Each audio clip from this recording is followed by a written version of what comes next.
IPS officer है। अपन लोग थक जाते हैं, हारने लगते हैं और मन टूटने लगता है, खराब होने लगता है। तो ये जरूर ध्यान रखें कि मन खराब ना, हाँ वही एक्सीडेंट इसका हुआ था उस दिन सुबह जिस दिन इसका एग्जाम था। तो हाँ हसन आईपीएस बड़ा अच्छी इसकी मोटिवेशनल स्टोरी है।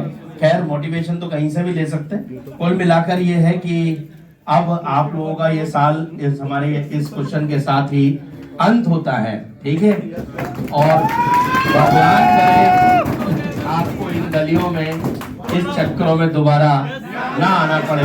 बीच बीच में हमने मजाक इधर उधर का जरूर करा, कोई बात नहीं, लेकिन कोई भी तरीके से नहीं चाहता है और कोई नहीं, मैं नहीं, कोई भी टीचर लोगों से दोबारा इन क्लासों में कभी मुलाकात हो, ठीक है। मुलाकात डेफिनेट हो, लेकिन बाहर हो, घूमने आप कोटा आओ, दोबारा इन गलियों को छानने आओ तो जरूर मुलाकात हो। लेकिन ऐसे मुलाकात नहीं हो कि यहाँ एडमिशन ले रहे हैं और वापस इसी यूनिफॉर्म में मिल रहे हैं, ठीक है। तो कोशिश करें कि 1-1.5 महीने अच्छे से रिवीजन हो और 1-1.5 महीने के फुल रिवीजन के बाद हमारा जो एग्जाम है वो कोई बहुत टफ नहीं है, लेकिन उसके लिए एक प्लानिंग की जरूरत है। 1.5 महीने आप नॉर्मल इस तरह से गुजारेंगे कि आपको पता ही नहीं है कि आज रात को क्या करना है, तो बहुत मुश्किल है सिलेक्शन। लेकिन अगर आप 1.5 महीने को बहुत प्लान अंदाज के अंदर और इस तरीके से अपने रिवीजन को कर लें कि एक प्लानिंग हो प्रॉपर, मुझे पता हो कि मेरे को कब किस वीक में किस तरीके से चीजें वाइंड अप करनी है एक तरह से, तो वो बहुत अच्छे नंबर आप ला सकते हो। क्योंकि 100 नंबर का ही गैप है सारा, 400-500 के आसपास सभी होते हैं और 600 के आसपास सिलेक्शन हो जाते हैं। तो कुल मिलाकर ये आखिरी महीना बहुत इंपॉर्टेंट है।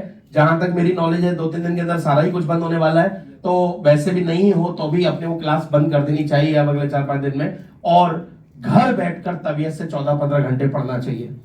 मुझे ऐसा लगता है कि पूरे एक एडमिशन या जो रिजल्ट आएगा उसके बाद फिर से ये सोचना कि यार 565 है, 540 है, 60 नंबर कम है, 100 नंबर कम है, और फिर से एक चक्रव्यूह में फंसने से बढ़िया है। बहुत मुश्किल होता है दोबारा उन्हीं चीजों को पढ़ना। आप सब लोगों ने फील करा होगा पूरे साल कि जब पहली बार पढ़ रहे थे तो काफी मन लग जाता था, और दोबारा में मन कितना उछटता है, क्लास करने का मन नहीं करता, वही चीजें दोबारा आ रही हैं और बड़ा मुश्किल है। क्योंकि फिर एक के ऊपर एक ओवरलैपिंग भी होती है, कभी किसी टीचर ने पढ़ाया फिर दूसरे ने पढ़ाया, तो ओवरलैपिंग ऑफ कॉन्सेप्ट्स भी होते हैं। तो इसका मतलब यहाँ बहुत दिक्कत बढ़ती चली जाएगी। बजाय बाद में पछताएं, 1 महीने थोड़ा कस के, जब भी मन टूटे तो ये सोचे कि हम 40 दिन के अंदर अगर 100 नंबर बढ़ा ले गए तो शायद इन कुर्सियों पे दोबारा बैठना नहीं पड़ेगा, ठीक है। एक बात, मैं जब 23-24 साल का था तो बंसल में जब मैंने पहली बार पढ़ाना शुरू करा तब भी बच्चे पूछते थे कि पहले तो शुरू में बड़ी दया सी आती थी, बच्चों को लगता था कि शायद इनको नौकरी नहीं मिलती होगी इसलिए टीचर बन गए। क्योंकि आज का जमाना बहुत बदल गया। 20 साल पहले टीचर मतलब होता था गरीब तबका, समझा था गरीब तबका आदमी और टीचर है, ठीक है ना। और टीचर का मतलब कि इसकी कहीं नौकरी नहीं, सरकारी नहीं लगी और प्राइवेट नहीं लगी तो ये टीचर बन गया, ऐसी भावनाएं थी। और इनफैक्ट आप में से भी कई बच्चे ऐसे होंगे जो जब तक कोटा नहीं आए तब तक उनको पता नहीं होगा कि टीचर एंड ऑल ये सब क्या दुनिया होती है, क्योंकि ये कल्पना से भी परे है। जिनके घर वाले आके यहाँ देख के गए होंगे उन्हीं को समझ में आता है कि अच्छा ये भी एक दुनिया है, वरना कोई समझ नहीं सकता। लोग किसी को बोलो टीचर है तो सोचेगा एक छोटा सा कमरा होगा उसमें ट्यूशन पढ़ा रहे होंगे, है ना। तो जब मैं सॉफ्टवेयर से पढ़ के निकला था तो भी क्लास में बच्चे कई बार पूछते थे, और 1-2 लड़कों ने पूछ लिया था खड़े होके कि सर नौकरी नहीं लगी क्या, या क्या परेशानी हो गई है आपको ऐसा करना पड़ा। तो मैंने कहा ऐसा कुछ नहीं है, ये बहुत अच्छा प्रोफेशन है, जैसे डॉक्टर है ऐसे टीचर है, क्योंकि इससे क्या होता है पब्लिक से जुड़ने का मौका मिलता है। आज मैं अगर सॉफ्टवेयर इंजीनियर ही होता तो हो सकता है कि मैं किसी बाहर, जैसे मेरे सारे दोस्त बैठे हैं, मैं भी किसी अमेरिका की कंपनी में बैठा होता, 10-15-20 देश घूम चुका होता, लेकिन मुझे लोग बहुत कम जानते, ठीक है ना। तो ये सबकी अपनी अपनी चॉइस है, किसी को कुछ पसंद होता है, किसी को कुछ पसंद होता है। तो हमें पसंद ये था कि हमें लोग जाने, बहुत सारे लोग जाने, और बहुत सारे कोने कोनों में अब आईपीएस आईएएस ऐसी कोई पोस्ट नहीं है जहां पर हम लोगों के पढ़ाए हुए बच्चे इस समय नहीं है, ठीक है ना। हर जगह मिलते हैं, हर जगह अवेलेबल है। कोटा के अंदर कम से कम 10 डॉक्टर हैं जो प्रैक्टिस कर रहे हैं बाकायदा, कोटा के अंदर ही प्रैक्टिस उन्होंने अपने करना शुरू कर दिया, और वो भी हमारे यहाँ स्टूडेंट है। 50 से ज्यादा टीचर हैं एलएन में जो इस समय पढ़ा रहे हैं, वो हमारे स्टूडेंट है। तो एक्चुअली ये एक अपना अलग प्रोफेशन है। दूसरा, एक बच्चे ने क्वेश्चन पूछा था उन्हीं इनिशियल डेज में कि सर घर वाले कहते हैं, आप कहते हो इंजीनियर बन जाओ, बीटेक उस समय हम आईआईटी तैयारी कराते थे, तो क्या है, क्या पैसा केवल ऐसे ही कमा सकते हैं? तो ये भी मैं तुम्हें बता दूं कि पैसा तो बहुत तरह से कमा सकते हैं, और तुम आज के युग के बच्चे हो, तुम्हें पता है कि पैसा कमाने के लिए कोई पढ़ना जरूरी नहीं होता, ठीक है ना। ऐसा कुछ नहीं है कि कोई पढ़ेगा उसके पास पैसे होंगे और जो नहीं पढ़ेगा उसके पास पैसे नहीं होंगे, बल्कि ये तो मेरी लाइफ के अपने एक्सपीरियंस है कि हमारे स्कूल में हम जिनको छोड़कर आए थे सबसे रद्दड़ पढ़ने में, आज उनके पास ही सबसे ज्यादा संपत्ति है।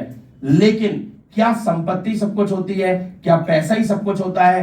क्या क्या एक हॉस्टल वाला जो हमसे बहुत ज्यादा पैसे कमाता है, उसके पास कोई जाके ये नहीं पूछेगा कि मेरे बच्चे हैं छोटे, बताओ क्या करें कि हमारा बच्चा हॉस्टल वाला बन जाए?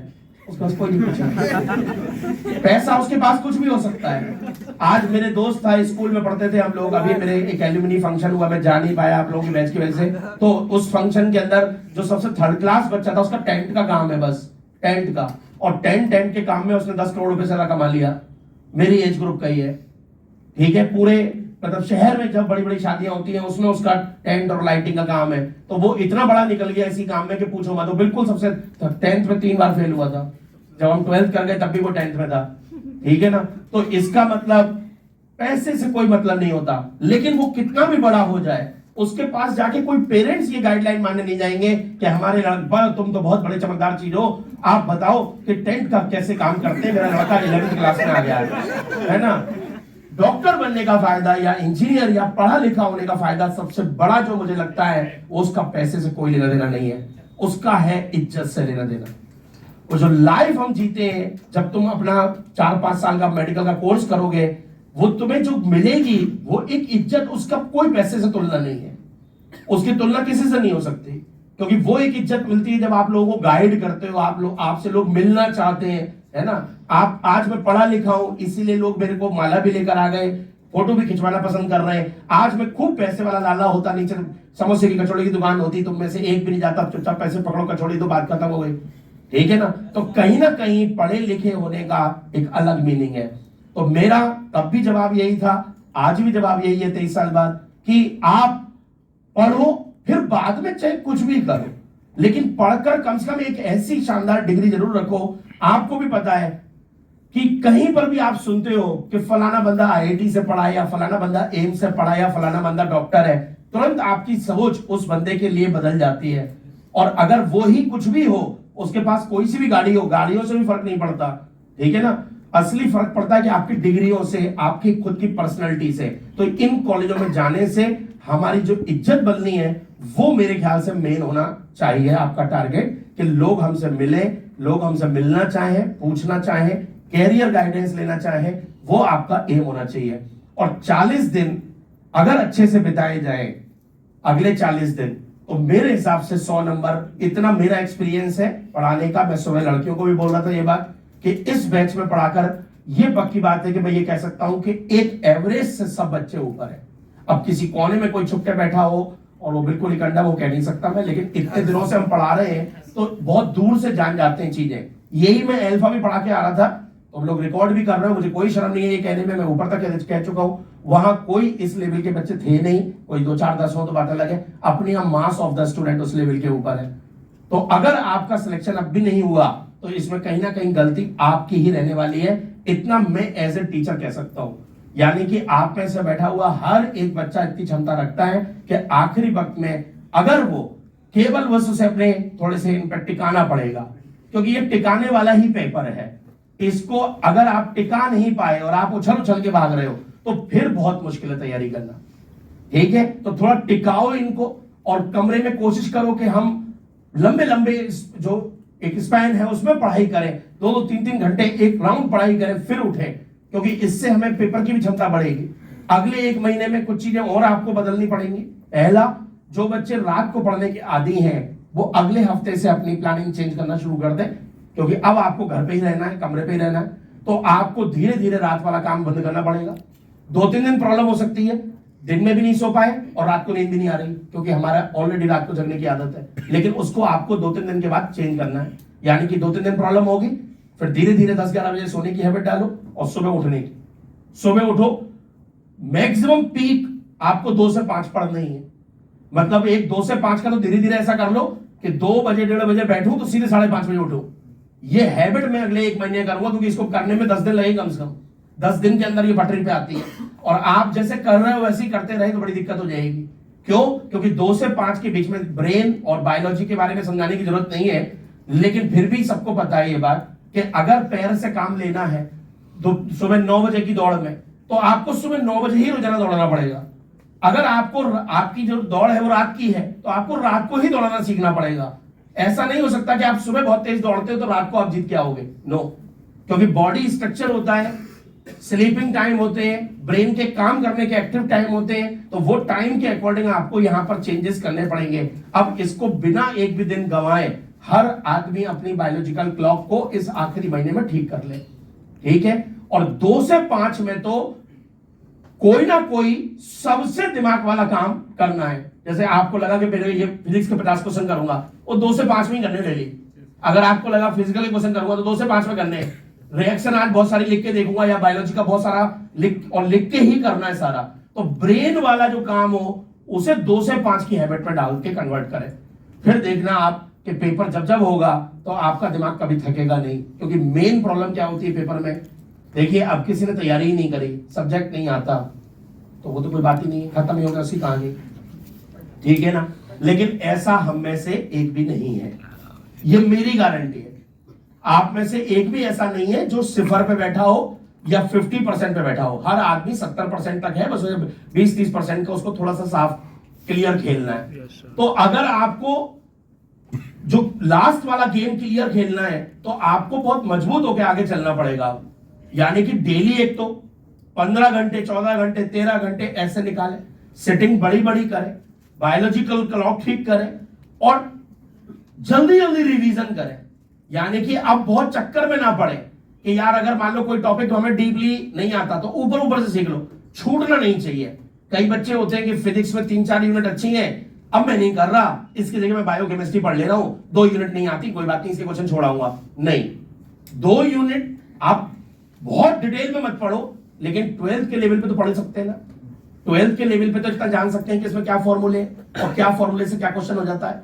लेकिन कुछ भी छोड़ना मत, छोड़ के पेपर में जाना इसलिए हार्मफुल है क्योंकि आप जिसको छोड़ के गए पता चला उसमें से चवन्नी क्वेश्चन आ गए, ठीक है। तो छोड़ना सिलेबस नहीं चाहिए बिल्कुल भी, भले ही ऊपर से पढ़ जाओ। जैसे मान लो हमें पढ़ना है तो हम तो ऑप्टिक्स यूनिट मान लो हमारी पूरी खराब है तो हम कुछ नहीं करेंगे, कम से कम उसके मोटे मोटे जो 2-4 मेन फॉर्मूले हैं जिन पे जनरली क्वेश्चन बनते रहते हैं उतने तो करके चले जाए, ठीक है। और एक चीज नेचुरल इस बीच में होगी, आप जैसे ही 7 दिन पढ़ लिया करोगे तो अगले 7 दिन आपको पढ़ने का मन ये नहीं करेगा कि मैं तो पीछे वाला फिर भूल गया।